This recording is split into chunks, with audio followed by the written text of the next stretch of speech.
Hi, everyone. Welcome to a special live episode of Ethicast Reacts, where we're going to cover a cheating scandal at the World Stone Skimming Championship. And joining us to share her insights on what E&C leaders can learn from this is Ethisphere Chief Strategy Officer, Salmon Byrne. Erica, as always, welcome to the show. It's good to see you. Bill, it's great to see you as well. And I am delighted that this week we are not coming to our audience with a story about a CEO involved in misconduct. No. This time we have something of a much more intimate story here. And let me hit you with some background before we get rolling in this, because this is a pretty unusual story. Yep. The small island of Easdale, Scotland, is the stone skimming capital of the world. Now, stone skimming is not to be confused with stone skipping. Stone skipping is about throwing a rock at the water and seeing how many times you can get it to bounce off the surface before it sinks. Stone skimming is about how far that bouncing stone travels, not how many times it bounces. And if my focusing on that level of detail seems weird to you, then don't tell the more than 2,200 people from 27 countries who traveled to Easdale this year to watch the World Stone Skimming Championship on September 6th. The WSSC has been held since 1997. And apart from giving the unusually competitive stone skimming culture and ultimate contest for bragging rights, this family-friendly festival raises a ton of money for local charity. Last year, the tourney raised £15,000. The event occurs in a local shale quarry that was flooded by a tidal wave in the late 1800s. There are no qualifications to enter, but the event sells out almost instantly each year. There are not a lot of rules to the competition, but the most important one is that all skimmers get to throw 3 stones. Those stones must be selected from the island itself and cannot be more than 3 inches wide or tampered with in any way. To keep things honest, all stones must pass through a metal ring of truth to ensure that they're not too big.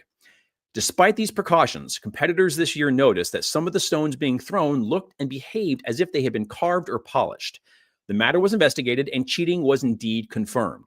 When confronted, the disgraced competitors, quote, expressed their sorrow, sadness, and apologized for bringing the sport into disrepute, end quote. They were disqualified and the event continued. On September 10th, the WSSC issued a formal statement about it, and it reads in part, quote, we would like to thank all those competitors and volunteers who brought their concerns to our attention. The integrity of the WSSC is of the utmost importance. We have no hesitation to act when this comes into question. Selecting your own skimming stones before the event is one of the highlights of the competition that many competitors enjoy. If we are aware of future stone doctoring, we will again have no hesitation in disqualifying the competitors in question, and we will be forced to insist all skimmers use stones pre-selected by the WSSC organizers. The matter is now considered closed. The cheating scandal has prompted international news coverage ranging from the BBC, New York Times, and CBC, all the way to Vice, Outside, and even Barstool Sports. Okay, now that's the background. Erica, Are you ready for some E&C questions on this? I am ready for some E&C questions on this one, Bill, because I am sure there are some people out there listening to you and I thinking, all right, what's the way they're going to weave these things together? There's always a context. And first, I'd just like to talk about just ethics in general. You know, we cover some pretty serious ethics and compliance failures on Ethicast Reacts. So folks might be tempted to think that our covering this particular story is kind of playing in shallow water.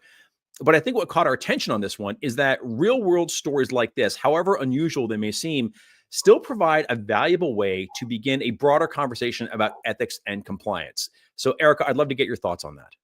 Yep, absolutely. Thanks, Bill. So, yeah, I mean, I'm actually reminded when you and I started chatting, Bill, about doing this story as an Ethicast Reacts of our coverage of Prankgate earlier in this year, right? It was same sort of something happening in sport that perhaps a lot of people out there might not necessarily pull through to the work they do on a day-to-day basis, but there were a ton of through lines. So, that was one of the things that caught my eye about this. One of the other things that caught my eye about this is the kind of individualized nature that is at the heart of the competition. There's no qualification to enter. You just have to get one of the spots in order to compete. People travel a long distance. Like I think I read in some of the coverage, one person traveled 13 hours in order to be able to be there. So there's a real commitment here. And then you pick through, and anybody who's ever skipped a stone or skimmed a stone for that matter, you know how much time and energy and effort you put into looking for your stone, right? Where's the right stone? And so this idea that there were people out there with rock polishing kits at hand kind of strikes at the very nature of what really is a good-hearted endeavor on the part of the participants. And so I think there's a ton of lessons that we can take here that I would encourage, folks listening in to you and I to think about. we could talk about motivation. We could talk about incentives. We could think about controls, right? All of those things are things we think about a lot in our day-to-day professional lives that you could apply to this story. A big part of the culture around this competition, and as you mentioned, is that the competitors select their own stones. And as I mentioned in the opening, the WSSC has said that if cheating persists, they'll have to break that tradition and insist that competitors only use pre-selected stones. That's why we can't have nice things, Bill. It's why we can't have nice things. And I really feel bad about that. The very specter of that can kind of cast a cloud on this otherwise inherently good-hearted, kind of tradition. But I'm curious, what lesson can E&C professionals take from this particular aspect around the notion that certain ethical lapses, like bribery, are so-called victimless crimes? Yeah. I mean, I think you can think about the victimless crime aspect of it, Bill, and you can also think about the impact of the decision-making process that the people who were engaged in, this cheating behavior went through. So as I mentioned, we start with the fact that this is an island without cars. So how did you get your stone circular in the first place? Are these locals who live on the island who happen to have rock polishing kits that they, drag down into the woods near the quarry? Did they get there ahead of time and select their stones before the day of the competition, take them back to the hotel and polish them up? What were the plans that somebody had to go through in order to be able to do this in the first place? Because I don't know if you've ever tried to polish shale, Bill, but it's not that easy, right? I mean, it is a workable stone material, but it's not like, it flakes, it breaks, right? There's lots of things. Its primary characteristic is that it floats pretty well, right? So it's a light stone. It's relatively easy to throw, which is part of, I think, why this competition has grown as much as it has. But if you think about, what did that person have to go through in order to be in a position to polish this rock to make it more circular so it would skim farther in the first place? Okay, so break that down and then think about what is the equivalent in our company or in our organization of that level of individual autonomy. Where are we giving our employees the ability to choose things on their own, to make decisions on their own? And have we asked ourselves the right kinds of questions about what is our version of a covert rock polishing kit, right? Is somebody bringing this in on their luggage? Is somebody bringing this in on the ferry? Because there's always this balance, right? When we talk to managers about creating environments of strong psychological safety, one of the tests that I often give people leaders is to ask themselves, how would you characterize rather the last 5 situations or issues that your team brought to you on a spectrum of, wow, you should have been able to solve this yourself, to this is a dumpster fire? Where do they fall? And, if one is you should have been able to solve this yourself and everything your team brings you is a 1, you've probably created an environment where people are afraid to make their own decisions and they don't feel like they have autonomy. If everything is a 5, your last 5 problems are all dumpster fires, then you've probably created inadvertently an environment where people are afraid to bring you small problems because they don't trust your reaction. In an ideal world, you want everything to be a 2 or a 3. So take that same kind of application here and say to yourself, okay, what are my places where my employees have a lot of autonomy? What is my version of a covert rock polishing kit? And what would be the thing that would motivate somebody to polish their rocks up so that they're so circular that they skim faster, knowing that it really goes against the heart of the values of the organization that they are competing on behalf of? Well, I love that answer. And I also love the fact that you knew enough about shale to perhaps, really, attend this competition yourself. So that's today I learned something about you and I'm never going to forget it. It's lovely. I have skimmed a rock or 2 in my time, Bill. I'm not, there are a lot of people in my world that are better at it than I am, but I've skimmed a rock or 2 in my time. Well, my next question for you is about organizational justice. The cheating in this case was detected by competitors who raised their hands and reported the misconduct to event organizers. Yep. What's our takeaway here about the importance of organizational justice as a pillar of ethical culture? And is there any context in which organizational justice can be too small to matter? Yeah. Well, first off, to your latter question, I would say everybody has their own definition of small, Bill, right? To the people who traveled tens of thousands of miles to be at this competition, it being fair is not a small matter. And so while it might be small to us, well, you and I have spent enough time in this story. It's not small to us anymore, Bill, but well, it might seem small.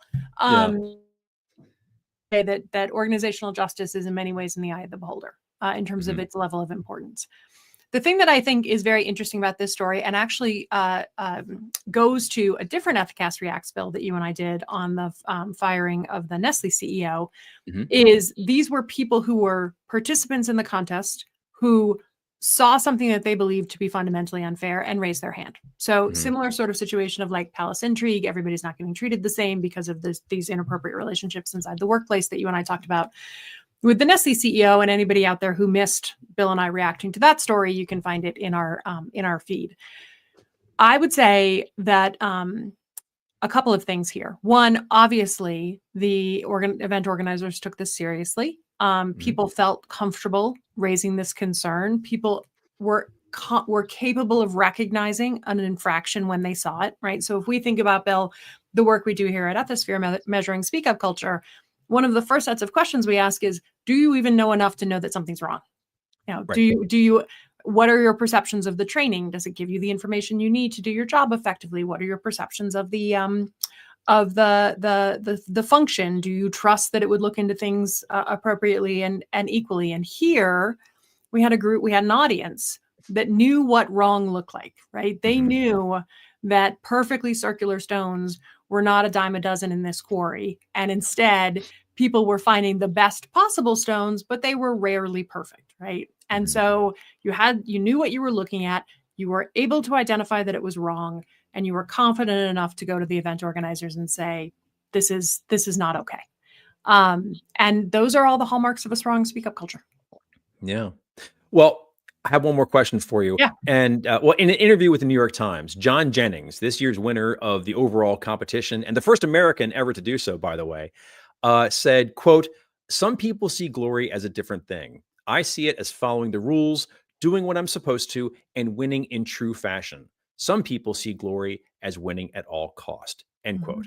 Would just love to get your thoughts on that quote, because I thought that was a really terrific statement about all this. Yeah. I mean, look, it's at the end of the day, that's often what we mean by organizational justice, right? We're operating inside a system where we're all playing by the same rules, and we feel like that system will treat us fairly based upon our performance.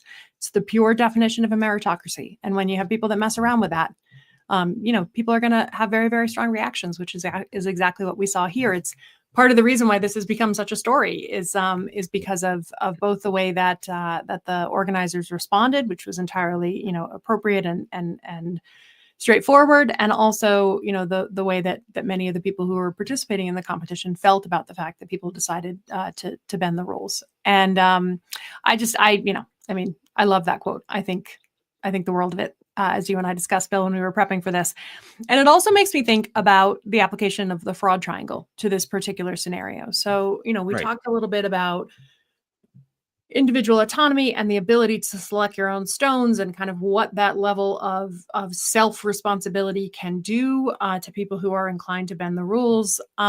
We haven't really talked about the other two components of the fraud triangle. So of course there's opportunity, which we've covered, but what about motive and incentives, right? What incentivized someone to decide that they were going to win this contest at all costs, even if it meant, going against the organizers of the event in terms of the way it was supposed to be conducted? What does it mean that you decide to engage in this kind of rock polishing, rock shaving behavior before the competition begins? There's no money involved in this competition, right? And there's no cash prize. We're not talking about somebody winning money. It's bragging rights and a trophy, right? And I think that is an interesting thing for all of us as ethics and compliance professionals to spend some time thinking about. What is our version of bragging rights and a trophy? And if we're right, Bill, as we often say here at Ethisphere, that the 4 levers you can pull on to influence a culture are who you hire, who you fire, who you praise, and who you promote. Do we spend enough time thinking about praise? Because at the end of the day, that's all this was, right? It was, the opportunity to stand there with the trophy and get your picture taken in front of the waters of the quarry with your winning stones. It's, that and then be able to go home and say that you won the 2025 stone skimming competition, which, absent the allegations of cheating, none of us ever would have heard of. So, I think it is a good instructive lesson in human behavior for all of us to think about in terms of, what is our version Mhm. of the stone skimming trophy inside our organizations. We all have one. Yeah, we do. We do. Well, Erica, thank you so much again for coming back onto the show and to cover this particular news story. As we mentioned, it may seem like a small transgression at a small event, but it felt pretty big to the people who witnessed it and who raised their hand. And I think, it showcased that ethics scales upward, but it never dwindles downward. So thank you once again for coming on the show and talking about this. Absolutely. My pleasure, Bill. Anytime at all. And, you know well, and our audience knows well that if news stories happen, big or small, you can count on Bill and I finding the ethics and compliance lens on every one of them. Well, for plenty of free ethics and compliance resources on conflicts of interest, speak up culture, value-based leadership, and much, much more, please visit the Ethisphere Resource Center at ethisphere.com/resources. And since I know there's somebody out there who really wants to try their hand at stone skimming, I'll just say the 2026 World Stone Skimming Championship is next September, exact date TBA. So watch www.stoneskimming.com for details. Anyway, to appear as a guest on this program and to share an ethics and compliance best practice or success story, stone skimming or otherwise, please drop us a line at ethisphere.com/Ethicast. Thank you so much for joining us. We hope you've enjoyed the show. For new episodes each week, be sure to subscribe on YouTube, Apple Podcasts, and Spotify. And if you don't mind, please share us with a colleague. It really helps out. That's all for now. But until next time, remember two things. One, cheaters never prosper. And two, strong ethics is good business. Bye now. Bye, y'all.